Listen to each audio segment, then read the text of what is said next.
Sosok inspiratif yang mewakili kaum milenial dan Gen Z sebagai seorang konten kreator dan YouTuber.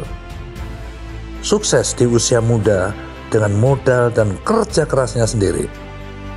Dedikasi dan rasa sayangnya terhadap keluarga sudah tidak diragukan lagi.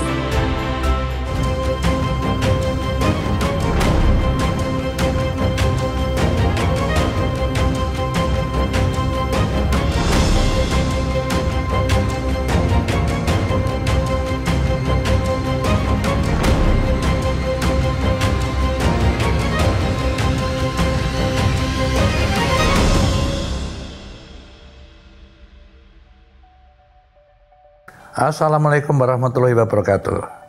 Sahabat Bang Yos dimanapun Anda berada, kita jumpa lagi di Benang Merah bersama Bang Yos. Hari ini kita kedatangan seorang sosok yang sangat spesial dan sangat populer di dunia YouTube dan tentu saja dia digemari oleh generasi milenial dan juga Gen Z. Pemuda ini mempunyai segudang prestasi. Semenjak kecil, ia sudah mempunyai kemauan yang menjadikan bisa sukses. Sampai kini, ia sudah menjadi seorang suami dan seorang ayah. Kira-kira bagaimana ya cerita perjalanan pemuda ini? Khususnya dalam menggapai karirnya, dan nilai apa yang bisa kita petik dari sosok ini. Jadi, mari kita langsung ngobrol dengan Atta Halilintar. Jeder. Atta, tahu kan suara apa tadi? Sudah diundang. Jeder itu suara Halilintar. Halilintar, iya gitu betul. Ya, nggak usah pakai backsound lagi ya Pak ya. Tak, saat ini kamu kan sudah dikagumi kaum milenial sebagai sosok yang sangat inspiratif ya. Amin. Dan membuat semua anak juga ingin menjadi YouTuber gara-gara kamu ini kan gitu kan. Ya sebetulnya gimana sih masa kecil kamu? Setahu saya kamu dari keluarga besar ya, saudaramu ada 11 dan kamu yang tertua. Ya, tentu ada apa namanya tanggung jawab moral terhadap adik-adikmu ya.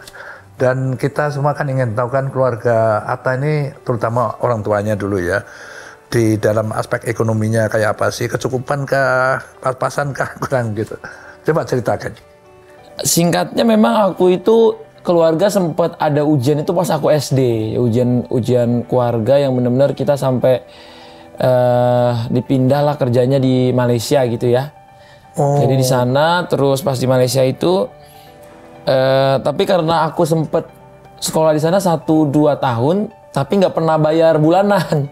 Bayar karena apa? Sekolah mas? Sekolahnya. Jadi akhirnya ayahmu waktu itu kerja apa kok ke Malaysia? Waktu di Malaysia itu nganter pos gitu. Nganter pos.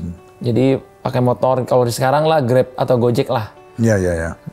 Serabutan lah apa aja dikerjain beliau. Tapi waktu itu saudaramu juga belum banyak dong? Udah 8. Oh sudah 8? Udah banyak. Padahal kamu masih SD? Masih SD. Gitu. Pokoknya aku di Malaysia itu punya saudara sampai 8 lah.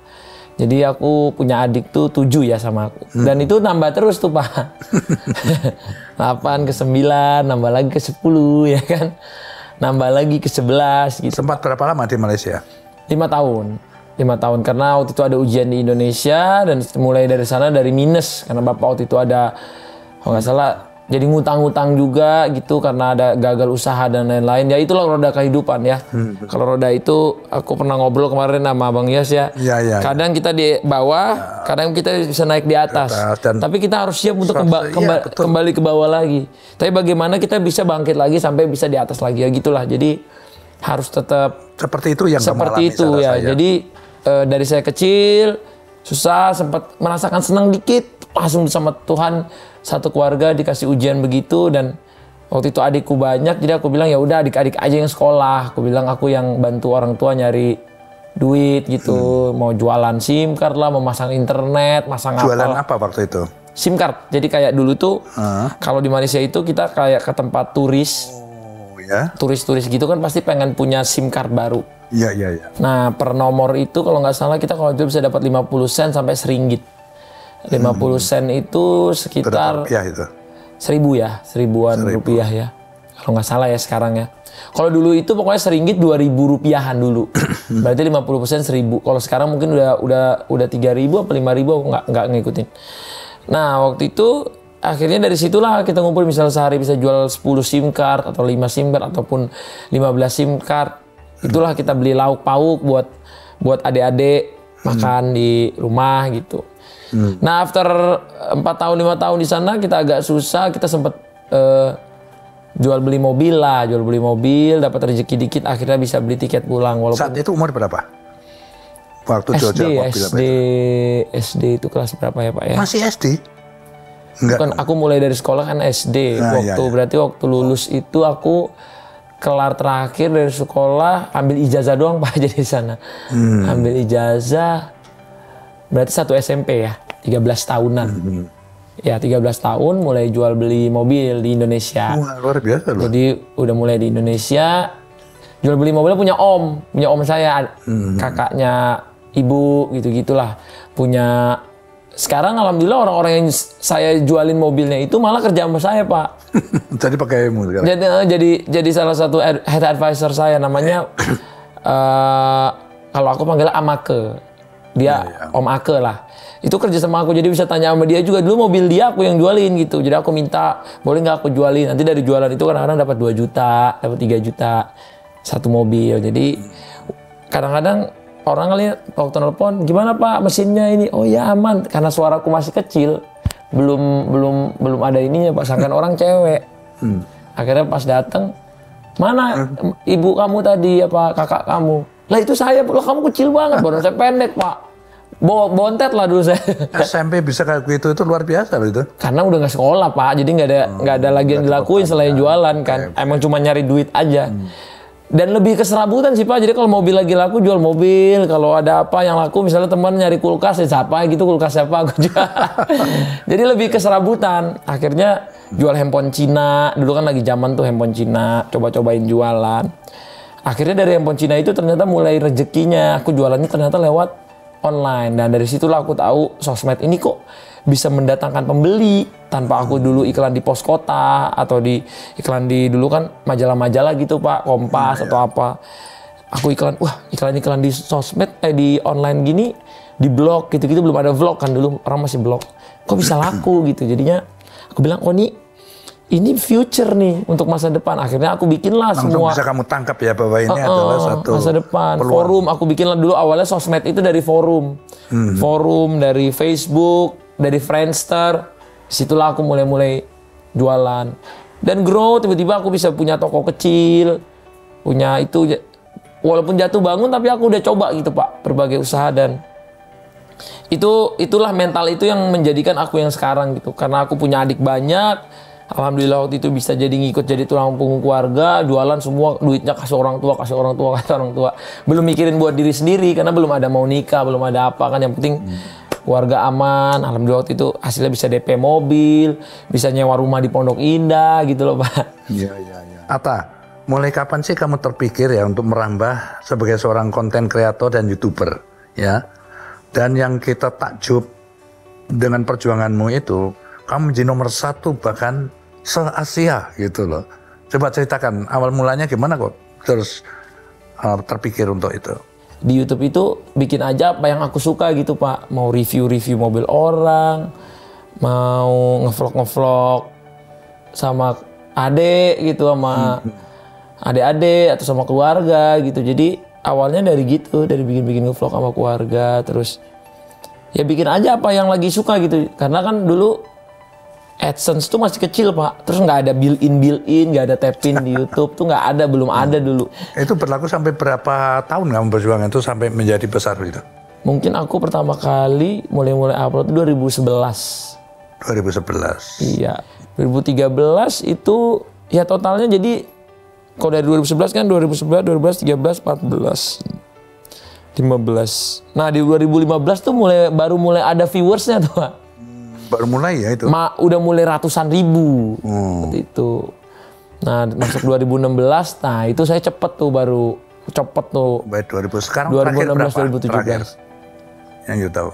Sekarang ya, ini tayang udah 30 juta subscriber. 30 juta. Waduh, luar biasa ya. Nggak ada yang tahu ya Pak ya. Aku aja sendiri kadang nggak nyangka udah. Dulu aku tipikal orang yang target kenaikan subscriber mulu, lebih dari viewers. Tapi sekarang aku sebenarnya udah nggak terlalu target. Tapi alhamdulillah aja sampai sekarang masih banyak masyarakat yang subscribe, masih banyak. Sudah kadung dikenal banyak orang, masalahnya kan gitu. Alhamdulillah ya, berkah lah. Aku ngerasa Berkah, oh iya. berkah dari Allah. Mungkin kita nggak tahu titik berkahnya itu ataupun Allah bilang jadi itu kapan, kita nggak tahu. Jadi kita nggak ada yang tahu. Jangan pernah kecewa sama. Kalau yang aku percaya, jangan pernah kecewa sama misalnya doa kita, Tuhan aku minta kayak gini. Tiba-tiba itu misalnya nggak kabul. Mungkin Tuhan sudah menyiapkan jalan kamu bukan yang kamu doa itu, tapi jalan lain yang ternyata lebih hebat dari yang kamu minta. Gitu. Itu sih yang aku percaya dari Jadi jangan hidupku. pernah putus asa, putus semangat gitu. Dengan apa yang kita minta gitu. Tapi Gagal ini kita coba yang lain. coba yang lain. Kadang Tuhan mungkin menyiapkan jalan lain yang jauh lebih terang, jauh lebih jelas, jauh lebih baik buat diri kita. Gitu. Tadi ya, YouTuber, tour bisnis, yang mereknya AHA itu tadi. Saya dengar lagi kamu merambah juga ke bisnis olahraga, terutama sepak bola. Ini punya klub ya? Iya, bola sama futsal. Kalau di futsal sama bola. Bola sama Kalau futsal. bola ini namanya apa klubmu? Kalau bola ini sekarang namanya Bekasi FC. Bekasi FC. Basicnya FC juga di Bekasi juga, City. kalau gitu. Basicnya di sana? Di sana base-nya. Base Itu divisi berapa itu? sekarang di Liga 2. Dua, jadi mau running satu? Mau running 1, insya Allah. Walaupun di bola tuh nggak gampang sih menurut aku Pak. Karena aku di musim pertama bisa dibilang aku berdarah-darah lah.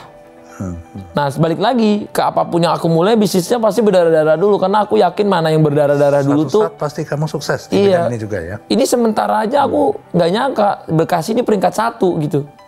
Aku sendiri. Sekarang ini? Sekarang padahal. Di divisi 2 peringkat 1? Peringkat 1, padahal kemarin tuh aku berdarah-darah di bawah. Susah mau naik ke tengah aja susah. Ternyata aku nggak, ya Tuhan lah ya. Tuhan tuh selalu punya jalan ketika kita berdarah-darah itu. Katanya doa orang yang tersakiti dan terzolimi itu dijabah asalkan kita ikhlas gitu doanya gitu. Tapi sekarang aku aja nggak nyangka kayak aku yang udah kayak ini bener nggak, ini bisa nggak ya segala macam. Tapi yakin ya kamu olahraga ini juga ya kan? Yakin, tapi memang hatiku lebih besar ada di futsal sih Pak, olahraga. Karena aku dari kecil itu pengen jadi atlet futsal, pengen jadi ngebela timnas di futsal, pengen jadi pemain futsal waktu kecil. Karena aku suka banget olah futsal. Sangat populer kan sepak bola kalau di tanah air kita. Futsal juga ya? Tapi kalau menurutku sekarang futsal sangat populer juga Pak.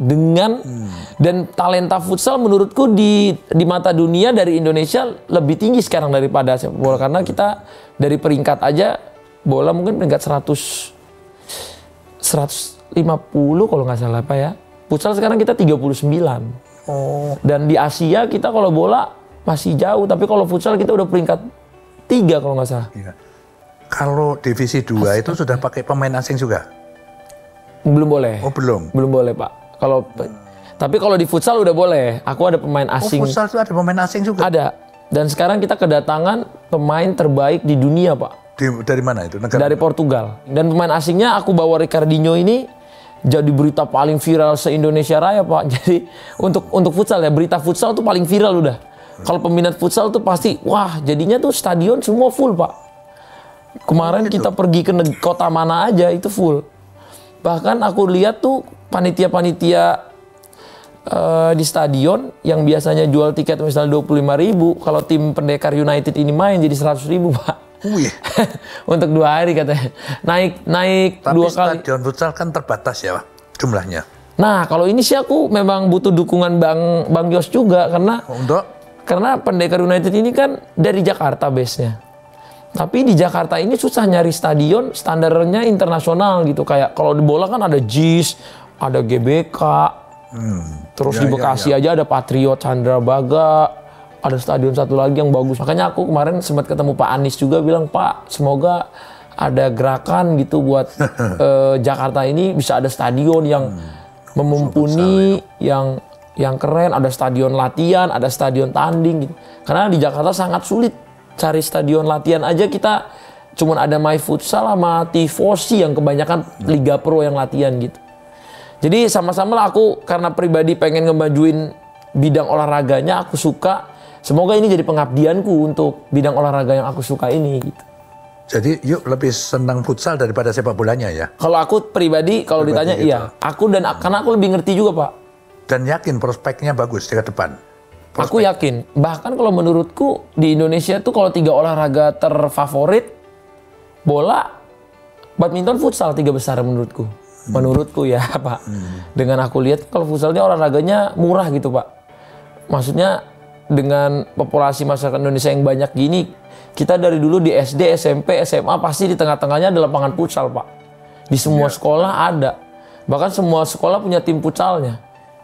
Kalau bola, stadionnya bagus-bagus tapi mahal Pak. Ya. Kalau futsal kan 70.000, 50.000 ada Pak. Kalau di kampung-kampung. Jadi waktu aku gubernur, aku kan bikin futsal juga 3 ban di Monas, lalu di Taman Menteng. Betul. Itu juga saya bikin gitu. Saya nggak tahu apakah itu penggemarnya banyak apa enggak. Tapi sejauh ini memang itu banyak ya anak-anak muda yang main di situ. Cewek juga ya? Cewek juga main futsal ya? Bahkan ceweknya futsal kita kemarin hampir juara juga Pak di kelas ASEAN. Oh jadi klubmu ada putra ada putri gitu? Nggak ada, kalau aku putra aja. Cuman ada tim-tim bola futsal putri. Dan kita mungkin bisa jadi kayak pionir gitu kayak badminton. Kalau badminton sekarang mungkin untuk tingkat Asia Tenggara saja kita nomor berapa? Futsal? Kalau menurutku ya. Iya. Kalau menurutku kita di Asia Tenggara sekarang nomor 2. Setelah satunya? Thailand ya? Thailand. Karena ada Australia juga Pak. Kita di Asia Tenggara sekarang nomor 3 di peringkat. Lawannya Australia, tapi beberapa kali kemarin kita sama Australia menang karena finalnya ketemunya Thailand Indonesia terus. Ya. Kemarin juga itu kita hampir menang juga Pak lawan Thailand. Kalahnya di adu penalti. Iya. Jadi kalau menurut saya futsal kita ini lebih berpeluang dapat juara daripada bola, lebih cepat gitu. Dan lebih berpeluang masuk ke Asia, bahkan semoga ya Piala Dunia gitu Pak. Karena bolanya kan kita susah nih masuk Piala Dunia. Yang tim utamanya gitu, tim seniornya gitu. Sahabat Bang Yos ya, kita udah dengar nih ceritanya Lintar ya. Pertama kayak gitulah kecil susah gitu ya, terus merambah ke dunia YouTube sukses ya. Terus bisnis juga di bidang macam-macam lah tadi termasuk bahkan sukses. Ngurus sepak bola divisi 2 sekarang nggak masuk divisi 1 sukses lagi. Amin. Lah lalu saya lihat ya selama ini Atar ya, lalu itu dekatlah dengan banyak politisi. Lu mungkin tertarik lagi nggak mau masuk misalnya ke dunia politik? Ada nggak hatimu ke situ? Sekarang sih belum ya Pak. Belum sekarang? Kalau sekarang belum. Belum ya? Nggak tahu nanti suatu hari ada panggilan hati atau apa kan Pak. Yang pasti aku pengen kalau jadi politisi itu udah mampu Pak. Jadi duitnya udah banyak. Ya. Jadi ketika jadi korupsi lagi nanti. Iya, jadi ketika jadi politisi nggak perlu nyari duit gitu Pak. Iya. Kalau bisa bener-bener malah ngabdi gitu. Jadi pengen kerja gitu. Misalnya pengen jadi Menpora atau ngebantu olahraga di Indonesia. Ya kita di situ benar-benar kerja aja udah. Ya, kerja, nggak usah nyari duit, nggak usah nyari project gitu kan. Terus misalnya pengen jadi Kemenparekraf gitu. Ya gue pengen membangun ekonomi kreatifnya di Indonesia gitu. Dari segi ya insya Allah lah. segala bidang. Ya, tapi belum sekarang sih. belum terpikir sekarang lah. Belum terpikir. Dekat sama orang politik temenan lah. Tapi modalmu itu tentunya adalah kepercayaan diri ya. Karena ini suksesnya itu politisi insya Allah sukses juga kan gitu. Amin. Oh amin sih jadi. Ya amin dong Mas. Jadi saat ini ya kamu kan sudah berkeluarga ya. Iya. Umur pernikahanmu pun dibilang masih belia lah. Belia betul ya, Pak. Tapi alhamdulillah sudah karuniai seorang putri Amina. Kan, Amina. Yang cantik mungil itu kemarin kan. Iya kemarin ketemu bulan? Ya. 7 bulan. Mau 7 bulan. Atar ya. Bagi kamu apa sih arti keluarga itu dalam kehidupan? Mungkin keluarga itu adalah harta yang paling berharga. Harta yang paling berharga. Bahagia, oke. Paling berharga itu daripada apapun tuh keluarga. Karena dari dulu aku kerja kayaknya untuk ngebahagiain keluarga gitu Pak. Supaya mungkin dulu aku susah, semoga keluarga aku ke depannya nggak susah gitu. Jadi menurutku keluarga itu yang paling penting, di mana saat kita lagi sedih kita akan bersama keluarga, kita lagi senang sama keluarga. Jadi apapun kondisi di hidup kita akan terus sama-sama. Dan itu menambah semangatmu waktu bekerja ya saat ini ya setelah berkeluarga punya anak. Iya jauh lebih semangat dan lebih apa ya Pak? Mungkin lebih berkah jadi rezekinya ya. Karena kan kalau orang nyari nafkah tuh apapun setiap langkahnya jadi berkah gitu Pak di mata Allah ya. Jadi itu bikin hati makin senang. Luar biasa ya. Ya, saya penasaran nih Atta ya. Ini kan dilihat banyak milenial lah ya, gitu. Nah, kita ingin tahu trik sukses dalam perjalanan kariermu itu ya. Itu barangkali bisa kamu ceritakan ya, sehingga bisa dibagikan kepada generasi milenial dan juga Gen Z ya, untuk menjadi seorang yang sukses juga seperti kamu. Coba, ini kan sharing pengalaman gitu. Kunci-kuncinya gitu, di mana ya? sebenarnya menurut versimu? Kalau versiku itu harus tekun sih Pak ya. Tekun satu ya. Tekun tuh bisa dibilang nggak bisa setengah-setengah Ya setengah gitu. sungguh-sungguh lah, harus Iya, harus sungguh-sungguh gitu. Karena apapun yang dijalani dengan sungguh-sungguh, mau itu kelihatannya kecil akan jadi besar. Kalau memang benar-benar sungguh-sungguh gitu. Sungguh-sungguh ini bisa diartikan juga konsistensi, bisa juga diartikan dengan istiqomah kalau bahasa Arab. Yang dilakukan terus. Kita istilahnya bukan hanya 100%, 110%. Terus selanjutnya adalah never give up. Never give up. Jadi memang kita harus, kalau kata orang, kadang-kadang kelihatannya sih cheesy ya, kayak jangan menyerah lu, jangan menyerah. Tapi memang itu emang rahasia banget Pak. Istilahnya misalnya ini kita nggak usah ngomong-ngomong ke bisnis, jadi atlet aja Pak. Kan misalnya ini jadi atlet, dan aku banyak ngurus-ngurus atlet. Aku kasih motivasi ke mereka. Kamu lihat Ricardinho, ini pemain dunia, umurnya 37 tahun, kamu umurnya berapa? 21 tahun. 37 tahun. Kamu latihan sehari sekali, habis itu tidur, main game, segala macam. Ini Ricardinho 37 tahun, dia udah juara Piala Dunia, juara Piala Eropa, 6-time best player in the world. Setiap hari latihan 3 kali saya bilang. 2 kali lipat lebih dari kamu.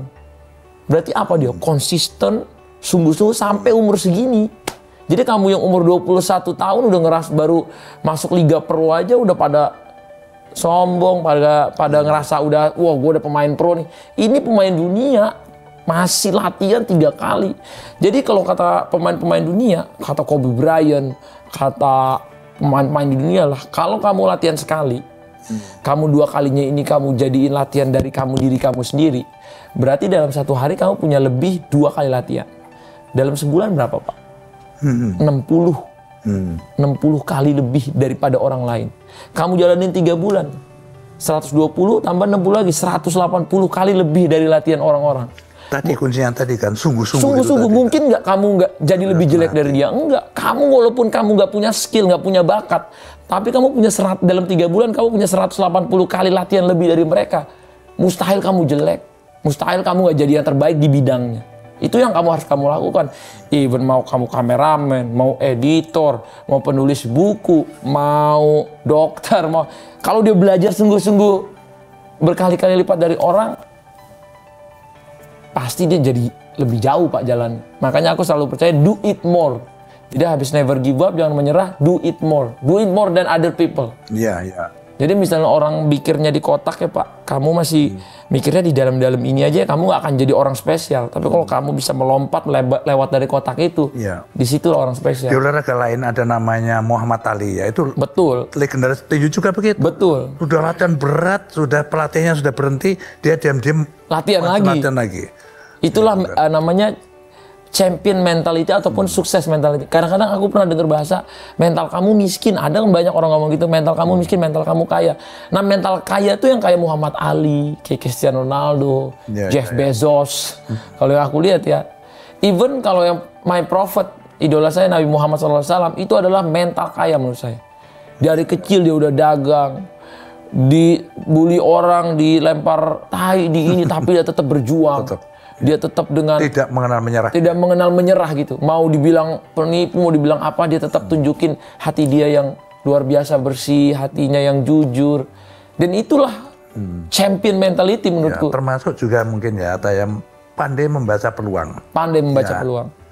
Setelah peluang itu dicoba, itu tadi kerjakan secara sungguh-sungguh, tidak mengenal menyerah, itu yakin gitu bahwa saya akan sukses di sini. Itulah jadi idea peluang kecil make it happen. Ya. Oke, luar biasa ceritanya Atta Halilintar ini. Ya, kita sudah dengar sendiri perjuangannya dari kecil, nyoba ini, nyoba itu karena dia sungguh-sungguh tidak kenal menyerah, yakin aku bisa ini gitu.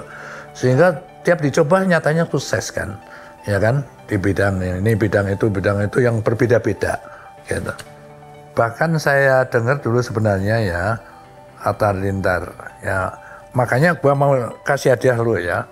Siapa? Untuk sebagai simbolik ya.